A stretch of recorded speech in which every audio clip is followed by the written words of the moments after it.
Penuntun Saat Teduh Sinode Gereja Kristen Jakarta, Jumat 5 November 2021. Karakter utusan Tuhan, Kisah Para Rasul pasal 9 ayat 36 sampai 39. Di Yope ada seorang murid perempuan bernama Tabita, dalam bahasa Yunani Dorcas. Perempuan itu banyak sekali berbuat baik dan memberi sedekah. Tetapi pada waktu itu ia sakit lalu meninggal. Dan setelah dimandikan, mayatnya dibaringkan di ruang atas. Lida dekat dengan Yope. Ketika murid-murid mendengar bahwa Petrus ada di Lida, mereka menyuruh 2 orang kepadanya dengan permintaan, "Segeralah datang ke tempat kami." Maka berkemaslah Petrus dan berangkat bersama-sama dengan mereka. Setelah sampai di sana, ia dibawa ke ruang atas dan semua janda datang berdiri dekatnya, dan sambil menangis mereka menunjukkan kepadanya semua baju dan pakaian yang dibuat Dorcas waktu ia masih hidup. Hans seorang sederhana, hampir setiap hari dia masak dan menyiapkan nasi bungkus dan membagikannya kepada orang-orang yang tidak mempunyai rumah, yang bermalam di depan toko dan tempat-tempat lainnya. Ia tekun melakukan kepada seberapa banyak orang yang dapat ditemuinya sesuai kemampuannya. Dia melakukannya bukan karena ia kaya, tetapi karena belas kasihan dan terlebih ia mau membagikan kasih Allah yang dihidupinya. Dia seorang anak Tuhan yang tinggal di Jakarta. Bacaan Alkitab hari ini tentang Tabita atau Dorcas yang berbuat baik. Dia membuat pakaian untuk teman-temannya para janda. Apa yang dibuatnya selalu dikenang bahkan sesudah ia meninggal. Perbuatannya dilakukan dengan hati yang tulus, penuh kasih dan perhatian kepada sesamanya.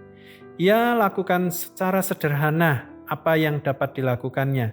Dorcas adalah seorang anak Tuhan yang sungguh-sungguh mencintai Tuhan. Hidupnya dibentuk oleh firman Tuhan yang diterimanya dan yang mengubahkannya. Ia seorang yang sederhana, takut akan Tuhan, mencintai dan melakukan firman Tuhan. Ia memahami arti mengasihi sesama. Hatinya tergerak untuk menolong para janda. Karakternya diubahkan oleh Tuhan sehingga ia mengalami perubahan hidup dan peduli terhadap sesamanya. Mungkin sebelum dia mengenal Kristus, bisa saja dia tidak peduli terhadap sesamanya, secara khusus para janda. Namun setelah mengenal Kristus, dia menjadi orang yang peduli dan senang untuk menolong orang lain tanpa mengharapkan balasan. Dorcas sadar dan percaya pada pemeliharaan Allah. Dia tidak mau menikmati pemeliharaan Allah itu seorang diri, melainkan membagikannya kepada para janda. Kisah Hans dan Dorcas adalah contoh orang yang sudah disentuh dan diubahkan oleh Tuhan. Karakternya diubahkan menjadi karakter yang baik untuk melayani sesamanya melalui perbuatan baik yang didasari oleh iman di dalam Tuhan Yesus.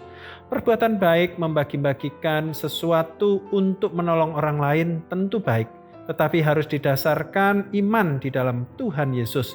Sebab tanpa iman kita tidak berkenan kepada Allah. Inilah keistimewaan orang percaya. Bukan berdasarkan perbuatan baik kita diselamatkan, tetapi berdasarkan iman. Sehingga karakter kita menjadi serupa dengan Kristus adalah kebaikan. Kita adalah utusan-utusan Tuhan di tengah-tengah dunia ini. Sebagai utusannya, kita tidak bisa lagi memakai karakter manusia lama kita, melainkan karakter Tuhan. Salah satunya adalah kebaikan yang tulus. Kita melakukan kebaikan demi Kristus disaksikan. Allah dimuliakan, bukan untuk kemegahan diri kita. Sekecil apapun kebaikan yang ditabur berdasarkan iman di dalam Kristus akan berdampak baik bagi orang-orang yang menerimanya. Tuhan Yesus memberkati.